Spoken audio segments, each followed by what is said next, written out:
activity of the Executive Master in Disaster Risk and Crisis Management of the country's premier graduate school for business and management, the Asian Institute of Management. My name is Wally Panganiban, a proud member of the pioneering batch of the EMDRCM program. This is episode 2. To those who watched the live streaming the first time on the COVID virus, thank you, and we hope that you can share the word about what we're trying to do with this initiative. Today, we are very lucky to have with us one of the more sought-after professors at the Institute. He has been sharing with us his expertise in marketing.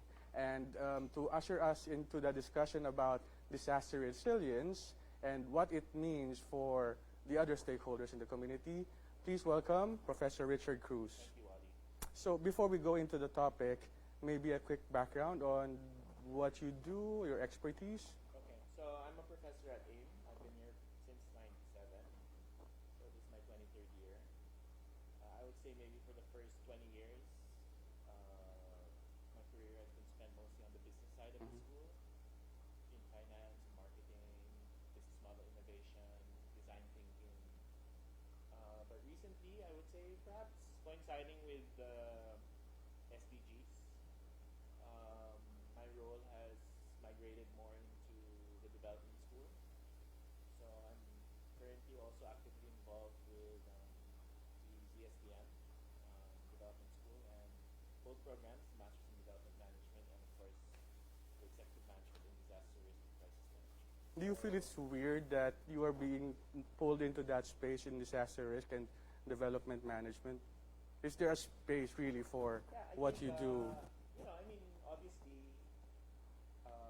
if you think about it, I probably shouldn't be qualified. Maybe in the old days, because in the old days, expertise was really the basis for a lot of things that have happened. But if you understand the pronouncements of the UN in relation to the SDGs, basically what they're saying is that there's really today a need to take a fresh look at how development is, how development evolves and how different organizations strategize and contribute to the different aspects of development. Right. And what I always take with me is that there's a need to do development bigger, better, and smarter than it's been done in the past. So I have a high level of respect for everybody who spent all their lives in development, but basically my being here is a response to the call being made to bring in new people, New people thinking. with different backgrounds into this domain, and perhaps to help develop new kinds of impact at a larger scale. And that domain is also evolving. Because right now, we cannot talk about development independent of disaster risk reduction. Yeah, I think clearly today, if you look at what's happening, the global economy is severely impacted by an unexpected event, which is, of course, the novel coronavirus. Earlier this year, our country was also impacted by another maybe unexpected event, which was the eruption of the volcano. And to many people in the industry, in business and in the development sector, I'm sure many of these organizations had plans for the first quarter of this year, but I would say most of those plans You're thrown out of the have window. been set aside because there are other issues that have been brought up because of these unexpected events. Okay, whether you want to call it a disaster, a natural calamity, So yes, definitely, the world is not a linear place. There's a lot of risk. There's a lot of uncertainty. So our ability to respond to these unexpected events will help us ensure that we can also still focus on the development work. So this is really the framework of resilience, the relationship between resilience and development, that you can't have lasting development unless there's a certain level of resilience built into the system for unexpected events. unless it's seriously considered in the mix disaster risk reduction.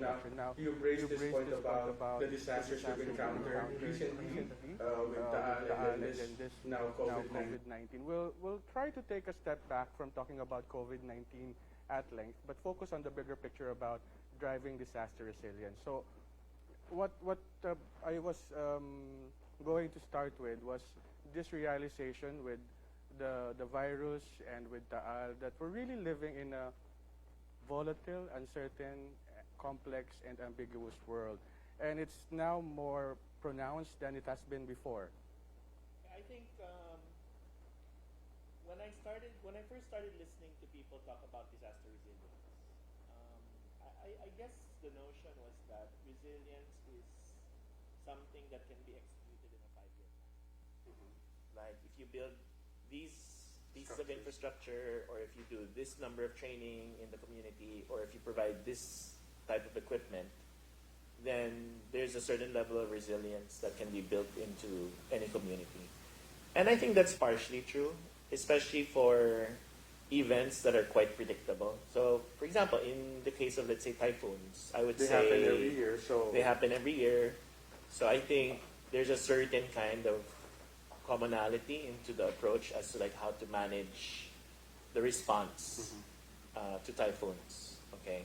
Now, what happens after the typhoons? Okay, I think it depends really on which typhoon and which area, how the reconstruction happened, what was the insights that were used in the reconstruction, how did they do the needs analysis in the reconstruction portion. And, you know, of course, we always talk about this in class. Every time that there's a disaster, of course, the response is the immediate act of mercy and act of compassion that everybody... attend to the need. Attend to the immediate need, right? But the long-term question is, what are the assumptions that we should use in reconstructing livelihoods, in reconstructing educational institutions, health institutions, communities, roads? And here there are a lot of things that come into the mix when you're thinking about the reconstruction and rehabilitation efforts, because the other developmental goals come into the picture. So aside from bringing back the infrastructure to where they were initially, you have to worry about, okay, these funds were initially allocated for something else. But that is exactly the starting point we would like to hit. Are we on the right track towards building a truly disaster resilient community or communities in the Philippines? And my take on this, I might be wrong on this, we might be doing the same things over and over again without really creating much of an impact. Think about it this way, Professor. We go through 20 typhoons a year. And some of these typhoons really create a very devastating impact on communities. But the way that we respond to them, the way that we rebuild the communities after the storm, seems like they go through the same process. And the communities are no better off than when they were initially hit. So it doesn't seem like we're building back better. Well, I think, you know, when you look at disaster risk management or disaster risk reduction, okay, there are real questions. So if we talk about what happens after a typhoon, and if we try to reimagine the lives of people that were affected by a typhoon, of course, the first question is, how do we make sure that we avoid them getting exposed to some hazard, or to the same hazard, or to different hazards, right? So this becomes a question now of geography, geohazard, and the question is, you know, especially for those that were completely wiped out, is how will they be how will they be planted again into a different or a new community so that they may be their exposure to the risk can be reduced, and they can actually maybe attempt to recover and rebuild their lives and rebuild their savings, etc. So I'm really not, having seen so many of these past events, I'm not 100% sure whether we are all in agreement as to how that should happen. Okay. Are we in agreement? To clarify, we don't know what actual resilience means for everybody.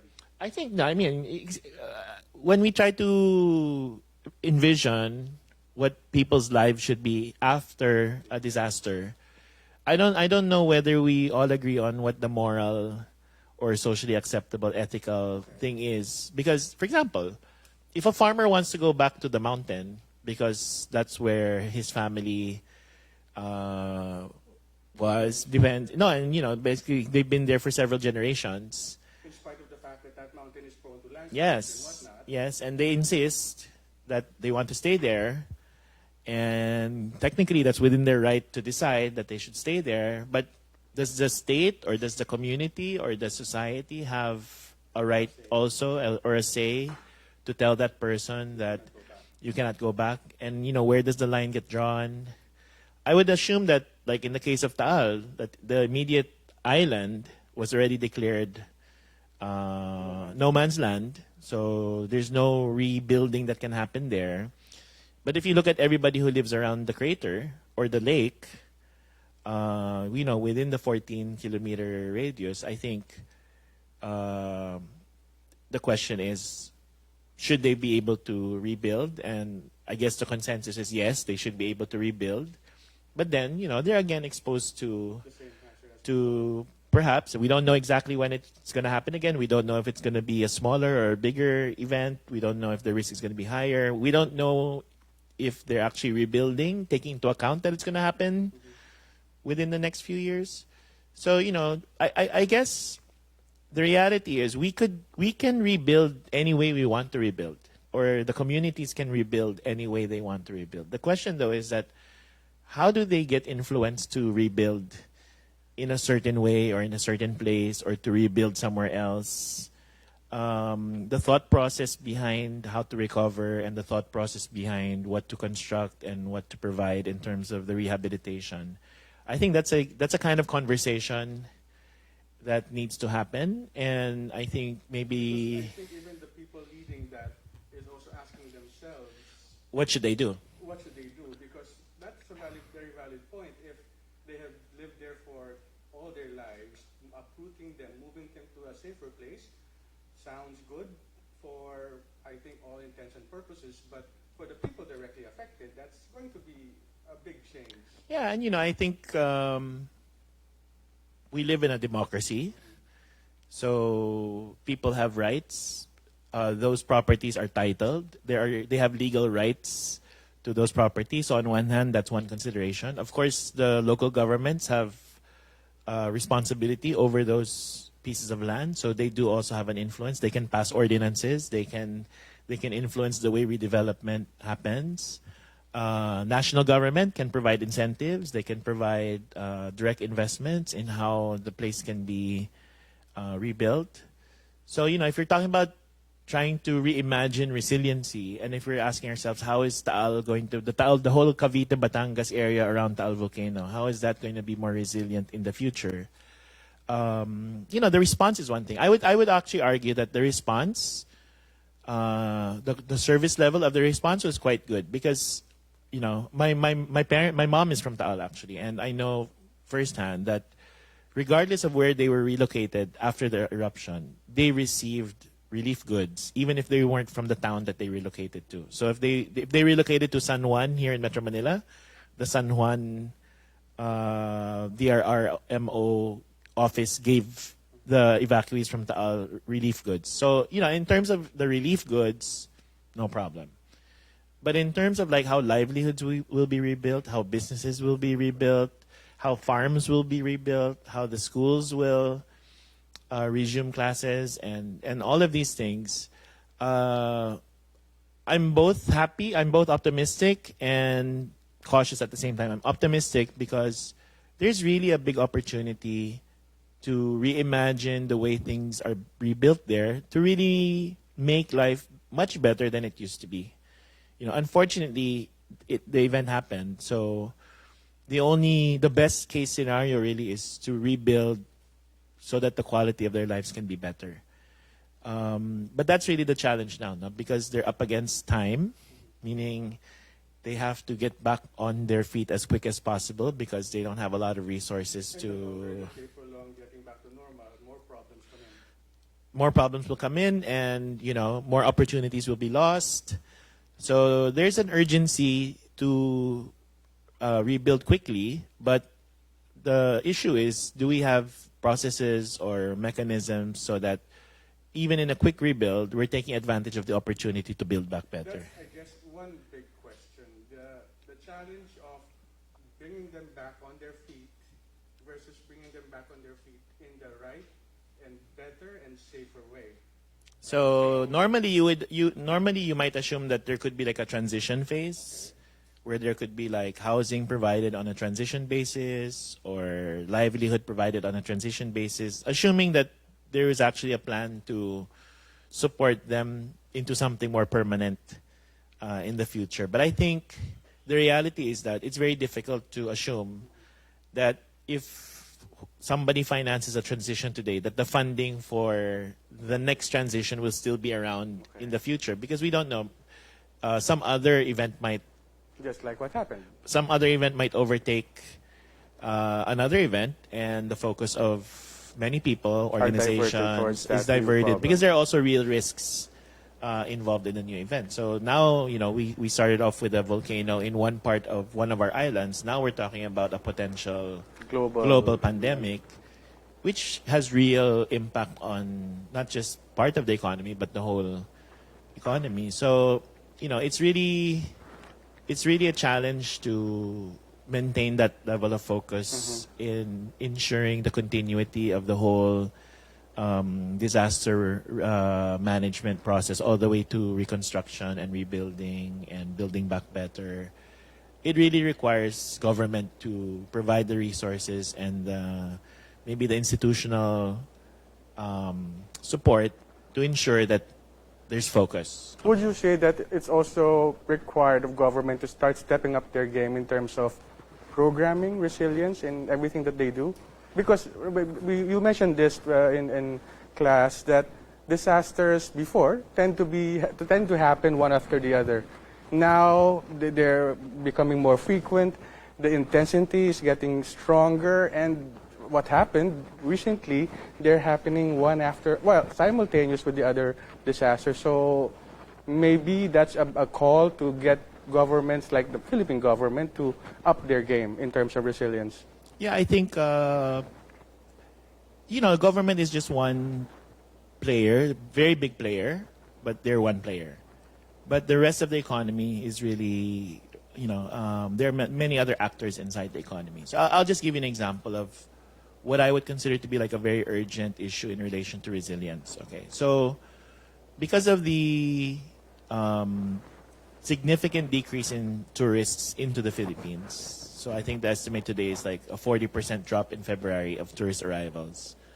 The whole chain, the whole tourism industry has been severely impacted.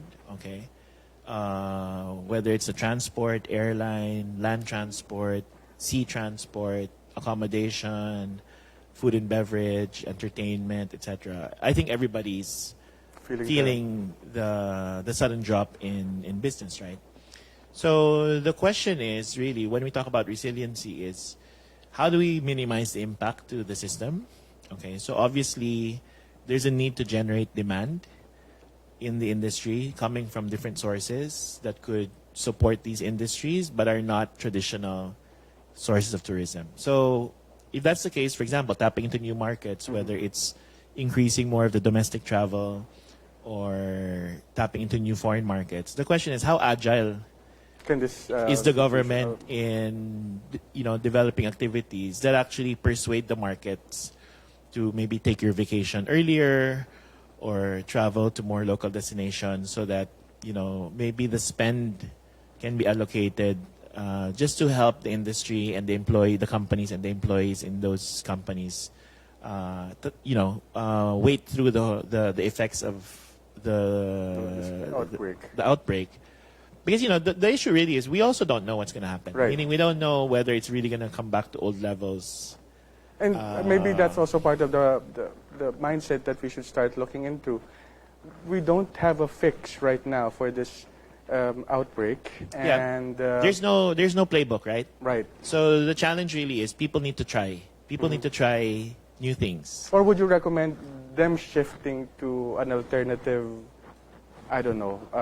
Job? Well, yeah. I mean, we can, but again, because there's no playbook, Like, we don't have a manual that says when a virus hits and tourism drops and all these employees are move to this or affected, that. that this is the plan that we will bring them. I mean, ideally, I think when you say resilience, that's the level of detail that we're talking about. Like, what happens when all the employees working on cruise ships come home because the cruise ships can't They're no go out, longer, right? So, I mean, so now you have this flood of talent, you know, a lot of talent, suddenly unoccupied. And the question is, are there enough laws or enough incentives or enough waivers or enough means of communication to redeploy all these resources for new endeavors that could be funded by the government or by somebody else, so that we could also be building new capabilities while we're sort of waiting out what's going to happen to the rest of the tour. I mean, so, you know, as an example, like if we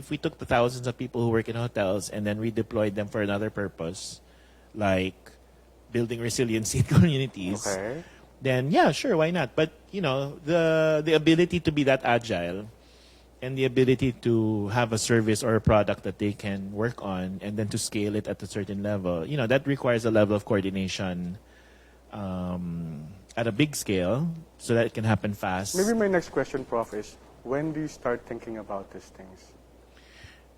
That alternative to what the employees of cruise ships can do Yeah, when they're repatriated back to the Philippines. Yeah, I think one of the skills that we really need to learn moving forward is this notion of really just trying to have a more detailed imagination about what the future can look like from a resilience point of view.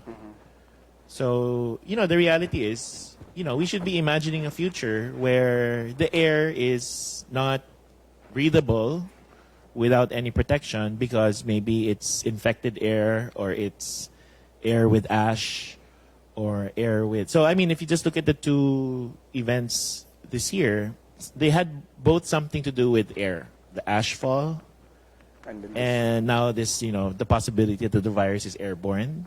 So, like, if you just try to build on that and say, okay, so in the future, it's possible that we will be living in a society where it's going to be dangerous for people to be exposed to the outdoors or to be exposed to other people. So the question will be, how will they work? How will they earn a living? How will children go to school? How will they socialize? How will they entertain? And, you know, leaders need to spend time imagining that and then just trying to understand what is it that we can do today that can mitigate that event. do you think it would have a payback for leaders to go into that thinking, that reimagining?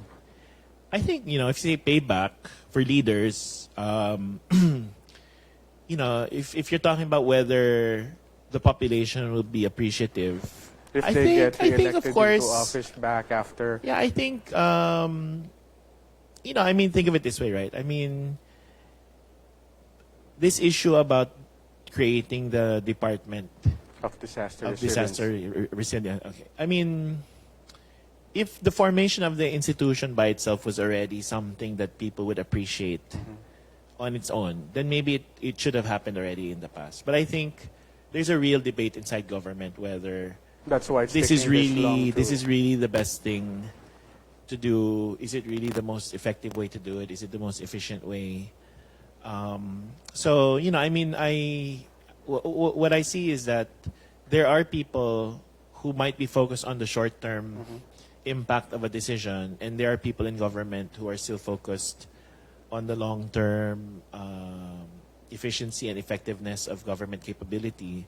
So, you know, it's a real debate. So I guess what I'm trying to say is that I think it's very difficult to have like a national drive. vision. Okay. Maybe for certain kinds of events, it's possible. But I think that the way resilience will really evolve in our country is that it's really going to be driven at the local level based on very specific risks that the local community is exposed to, at least in the tradition, in relation to like traditional localized risks. Okay, but if we're talking about these global scale risks, okay, so for example, if we talk about things like, basically, you know, all of these risks are about disengaging from the global economy. So like if you stop travel, between two countries, the economy will be affected because both economies are based on Benefited, travel. Okay, if the internet goes down, God forbid, if the internet goes down, how many of our industries will be unable to Life export was the shut service? down. Yeah, exactly. So what I'm trying to As you say is know that it. there are certain events that are like global level, regional level, that if it happens, then the whole economy is going to be disrupted in a very short period of time. So maybe those are the kinds of events that need to be managed with a higher level perspective, with more resources. And then there are certain kinds of risks that are more localized, maybe sometimes even more predictable, because if they're more weather-based, maybe they're more predictable. So I think there's a need to really... I like that point, Prof. So for the bigger risks that's global in nature, that would require more collaboration and discussions with other players. That's one thing. But for the ones that are quite predictable, Yeah. it should be a shame for Yeah. us to be going through the same things over and over again. Yeah, I mean, obviously, I think when you look at the data of, how many typhoons are hitting your town, and you look at that data, you really, over time, should show an increasing level of servicing or... Like a reduction in the number of properties affected, or people... or like agricultural damage, or, so it's, but the reality also is that the geography is changing. Mhm. So what used to be an acceptable flood last year Okay.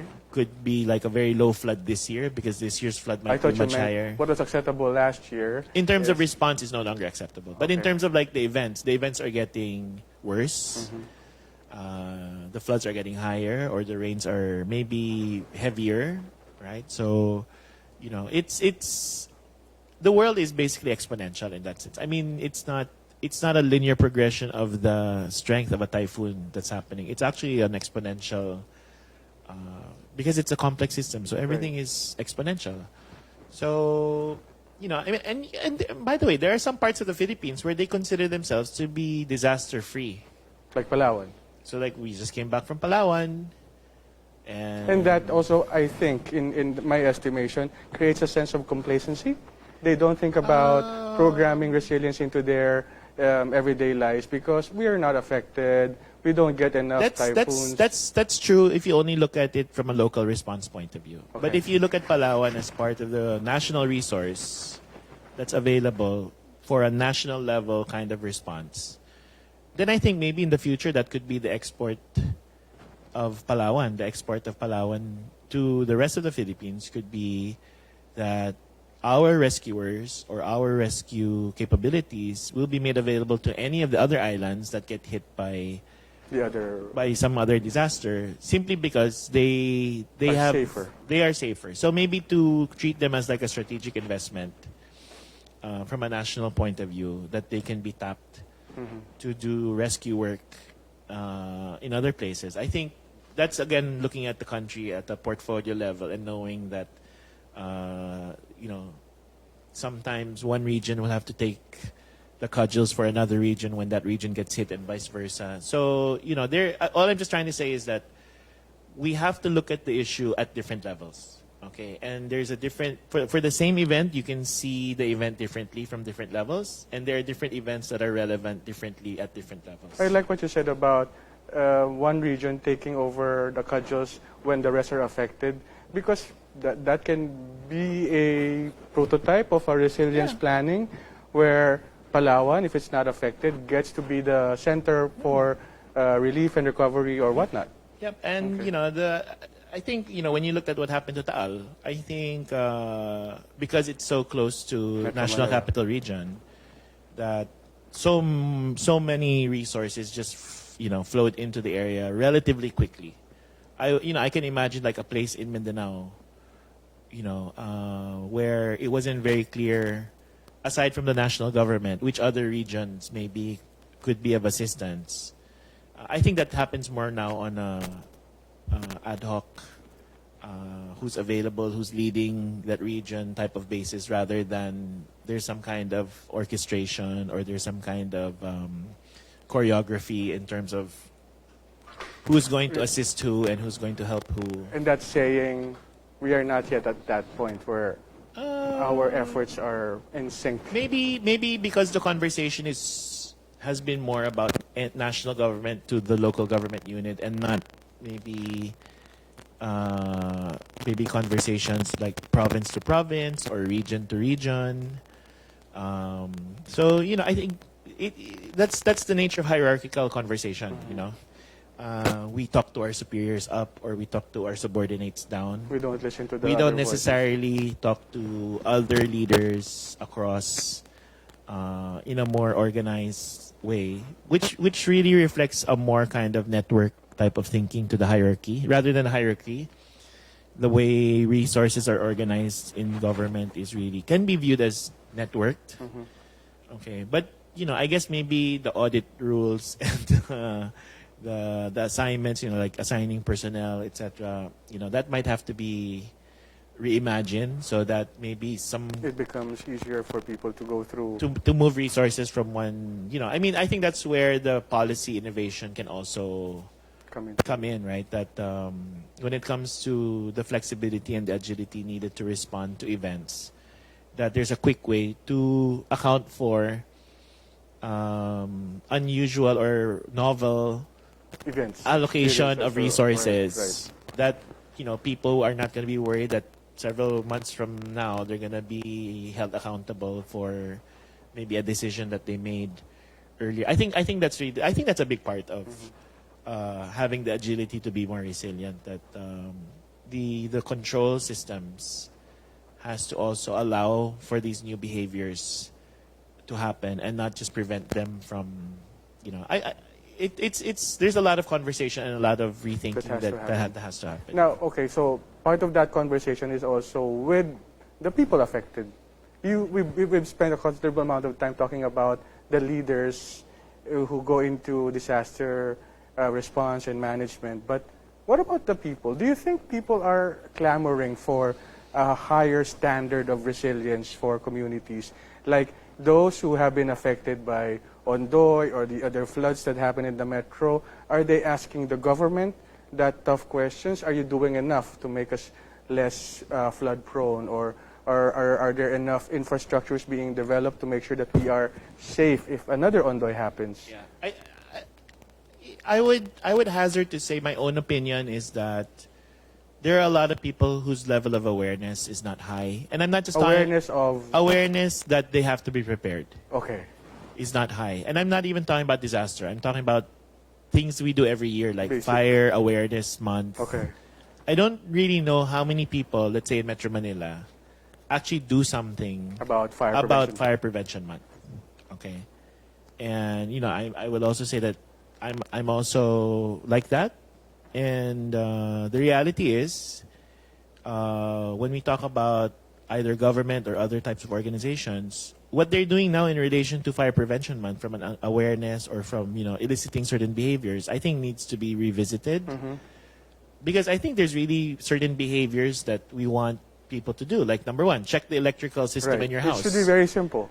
But So- I don't do it. Most of my friends don't do it. So, I think there are a lot of behavioral frameworks that we use that will help us really understand very clearly that if we wanted to increase the number of people who review or check their electricals from, let's say, X% every year least it goes to, a significantly higher number, we really have to view that as an industry, right? There has to be more access to that kind of service. Like, who's going to inspect my electrical system? Who can do it quickly? Who can do it reliably? Who can do it affordably? Where can I find them? Okay. So I think part of the reason why it doesn't happen is because it's really hard to find the resource who's gonna make sure that my home is safe. Okay. Where will I get my fire protection? Where will I audit all of my fire risks? Okay. So I'm just using that as an example. In terms of like using as a basis to say that we don't observe the behavior, but it's not because they don't want to. Maybe they're not aware, or they don't have easy access to the resources or the means that will help them become more fire safe. And that's true. It's also true for things like dengue, Or for water Or conservation, for instance. water conservation. But if you go all the way to the other side, if you ask me, is there a high level of awareness whether our city is ready for, God forbid, like an earthquake, The big one. the big one, etc.? I would argue that there are people in government who always think about it. Okay. So in fairness to Because them, that's their job, to think about it. perhaps, and that's really also their passion and Okay. belief. Okay, that there are really people in government, in the different branches of government, at different levels, who has a high level of awareness and engagement in terms of, let's say, preparedness for an earthquake. But your question is, are people aware of the possibility of a big one, not from the leadership standpoint, but from the public? Yeah, I mean, but from the population's point of view, do we sense that there's this anxiety among the population that we may not be ready? Do we sense that there's a conversation coming out of that anxiety that we're not ready? And I think, unfortunately, maybe not. Maybe not. Maybe not. So, And that's maybe a good starting point for the DRCM program to start getting into. well, I think, the reality is, in the process of starting a conversation about being ready for, let's say, an earthquake, the reality is that is also getting us ready for other risks. Okay, so if we say we're going to get ready for an earthquake, it's not just really an earthquake that we're really getting ready for, but it could be different other risks that can be covered by the same effort. Okay, so For example, the go bags. The go bags is a bags, preparation for the earthquake, but it can also be a preparation for something else, Yeah. like your flooding or fire, for that matter. Yeah. Now, that's also one of the things that I would like to raise with, because it's your expertise. So, if the level of awareness among the public, the population, is not at that point where there's big clamor to up the game in terms of disaster preparedness and mitigation, how can social marketing come into that mix? well, I think And who should start it? yeah, okay. So I think at a high level, the reason why people behave the way they do and make the choices that they do is because they are attracted to living a certain lifestyle. Attracted to living a certain lifestyle. Okay, so Or they've gotten used to that particular lifestyle. or measurements of success, Oh, okay. measurements of acceptance. So, for example, if you say something like, "I have to work in this type of job, and which will require me to go to this place or to do this, etc." I think these are all driven by not just their own intrinsic motivation to do it, but also by social norms. So even from a lifestyle point of view, from a consumption point of view, etc. So all I'm just trying to say is that every single decision, every single movement of a person, every single, fast food, choice or whatever, car purchase, clothing purchase, where you spend your time on a weekend, etc. All of these are driven by, I think, perceptions about the kinds of lifestyle we want. And I think the reality is that the lifestyle that a lot of people want is driving them to make certain choices that, they're good, but actually they're all reliant on the same set of resources, and they're all reliant on the same location, they're all reliant on which makes it very risky when something happens to that place. Because everybody's lifestyle is so dependent on that resource or that location or that infrastructure that if one event hits it, then people's lives will really be really affected. The other eruption could have created such an impact if it led to an alert level 5, it exploded, and Metro Manila is just a Yeah. few kilometers away. Yeah. So it could, yes, really. I mean, it could have really caused a major disruption in a lot of the infrastructure, which would have disrupted jobs and lifestyles, etc., which would have forced people to rethink those lifestyles. So, for example, of course, the long-term trend has been urbanization. So, is there a move to go and find lifestyles outside of the city to reduce the load on the system and to kind of diversify the economy in a certain way, or should we be living in smaller cities, right? But the challenge really is, how can we make sure that the people can still live the desired lifestyle even if they go to a different city? So like, you know, I mean, if we talk about it from a social marketing point of view, you know, we can refer back to the SDGs. There's one SDG there about responsible production and consumption. So it means responsible production, everything from the creation of houses, transport, education, health, agriculture, everything, food, entertainment, you know. Are those models aligned with developing a more resilient society, or a more sustainable society for that matter? So actually, normally they would say sustainable business models, but it's also resilient business models, right? You know, one key principle in resiliency is that there is no one center. It's a multi-centric, polycentric kind of network, meaning not too much reliance on one area. If you look at the Philippine economy, two-thirds is Luzon, two-thirds of Luzon is Metro Manila.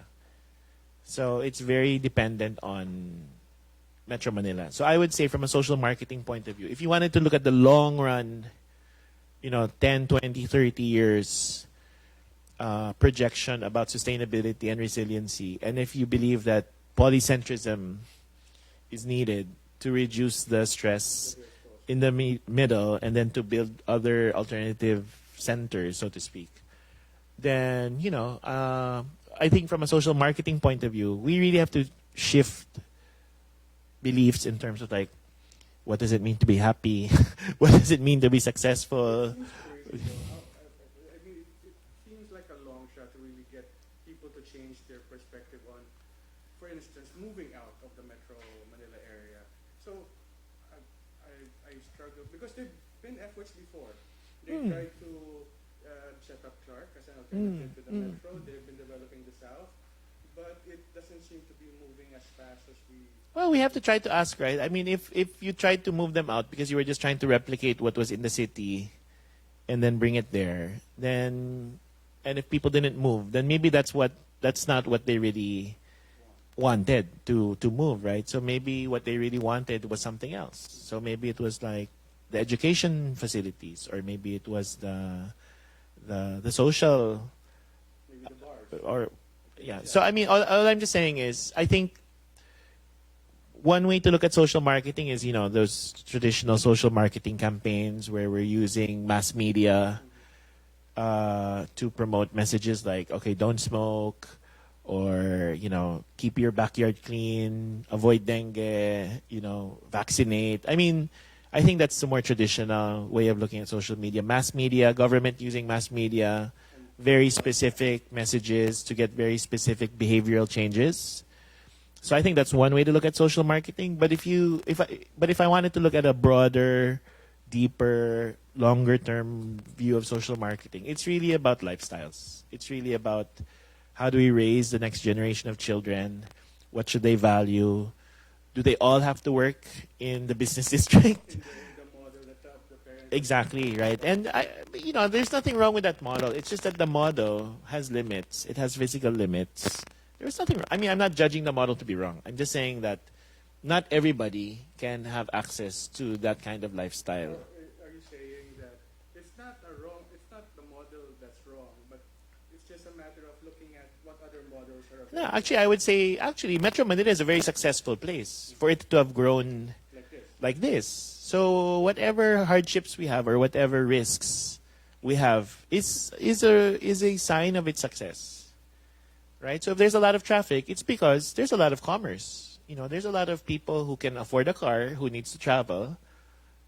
That's success. I mean, for me, that's a sign of success. And but the reality is that the system is at the limit. right, and the limit is seen in EDSA. Or on the expressways. The expressways are not Or the side streets. So all I'm just trying to say is that was the system successful? Yes. Yeah, of course. Did land prices increase? Yes. Is there demand for land? Yes. But is the system sustainable? Is it resilient? If an event happens, will we Will the system be able to withstand that shock, and will it be able to survive? Or should we already begin to? Because, I'm not so worried about the now. I'm more worried about the 1/3 of the population that's below 14 years old. That's going to be the future generation. Because, our demographics is very bottom heavy, right? So I'm worried about them.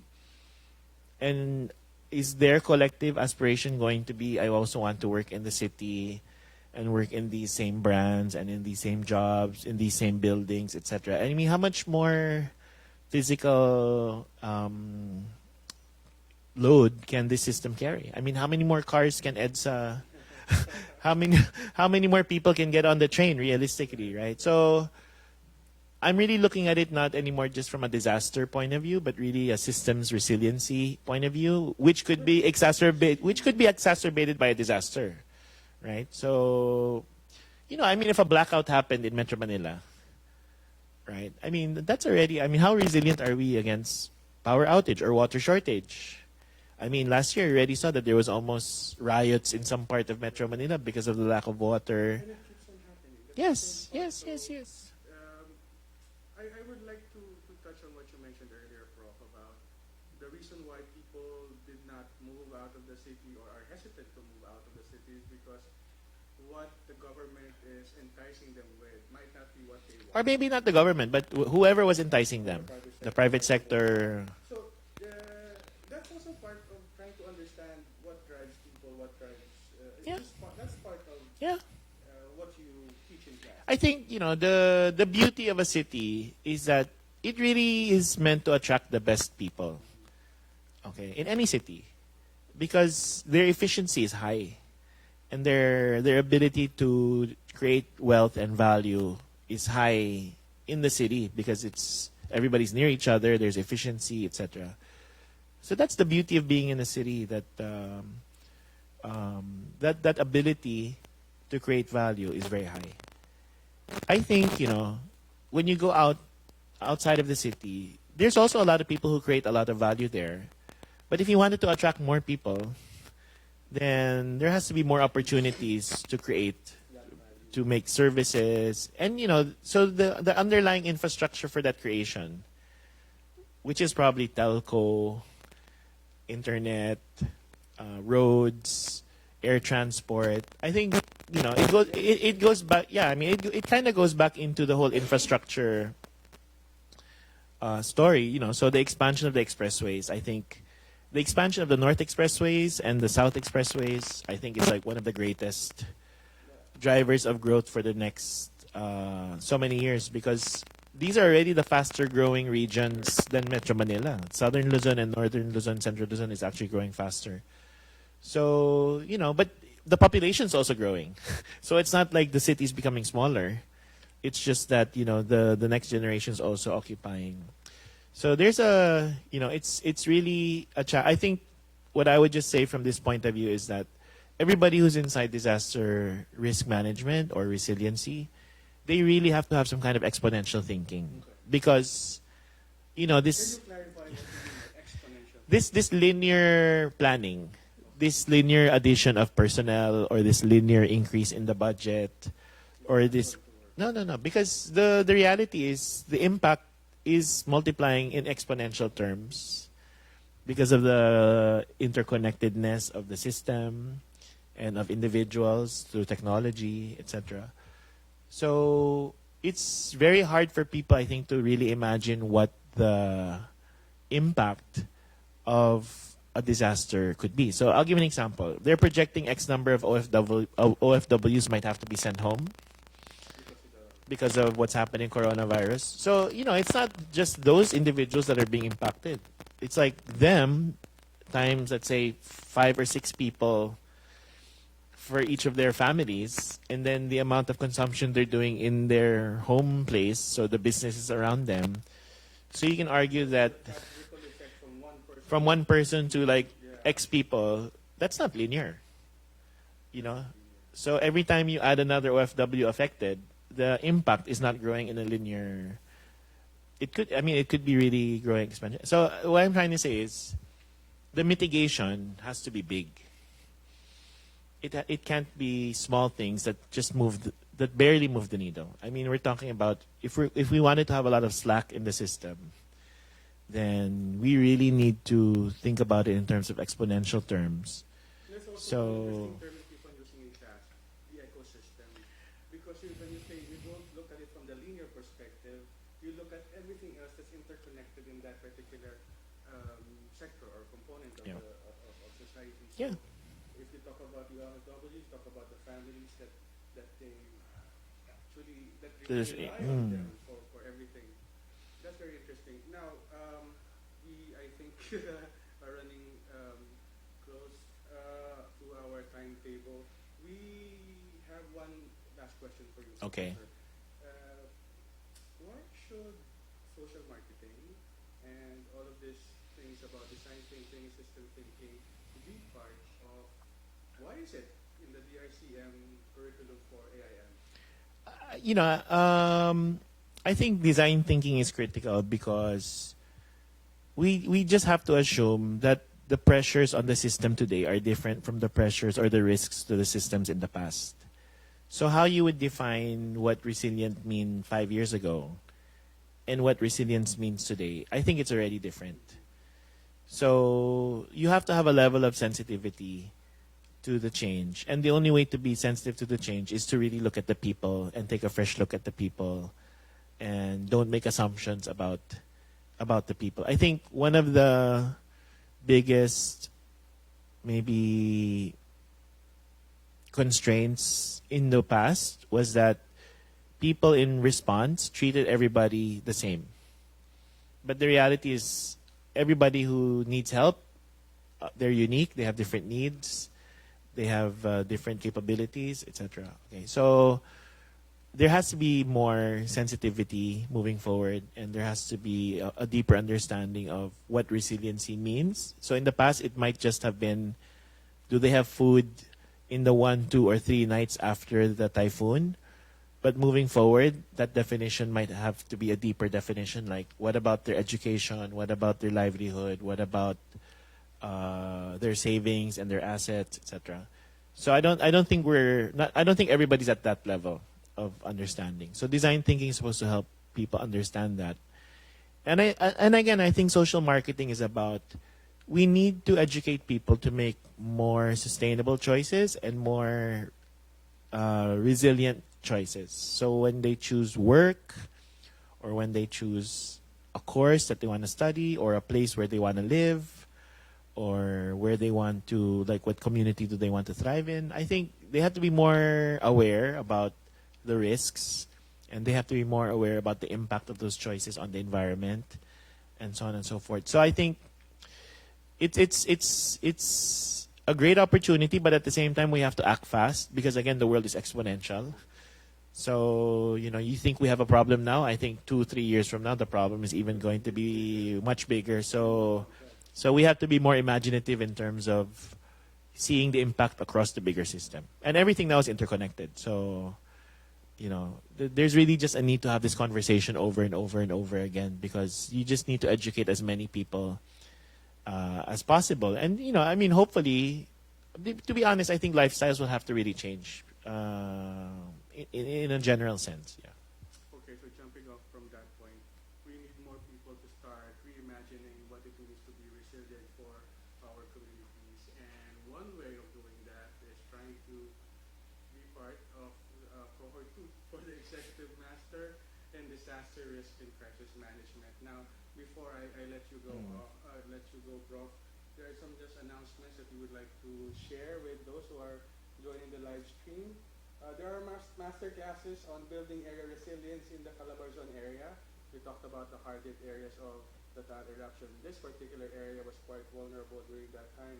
So there's going to be one on March 12 in Dasmariñas, Cavite, March 13, Malvar, Batangas, March 14, Santa Rosa, Laguna. Your contact person, Jella Bagadyong. Her number is 0977-169-5144. We also post this on the Facebook with the live stream information.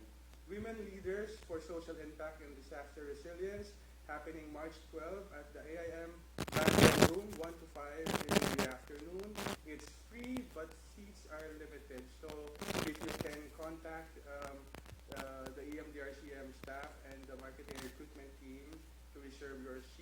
sooner the better. And then there's also a Bicol Road Show on March 20, Naga City, March 21, Legazpi City. Your contact for that, Sherilyn Florento, 0906-906-2063. And before we end this live stream, one last word, message from our distinguished guest, Professor Cruz. Okay, so I just want to say to everybody that life is good. Actually, life has improved a lot in the last so many decades.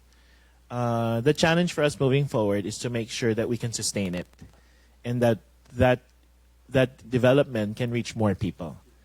Okay, so on a bigger note, I think that the need to be resilient and prepared is just so that the gains from the past are not taken away, and that perhaps the people who will gain in the future can keep those gains as well. So, but I mean, I don't want to sound very doomsday here, but this is really to protect and to further advance the development that we've already experienced. And the Philippines is in the midst of one of the fastest periods of growth.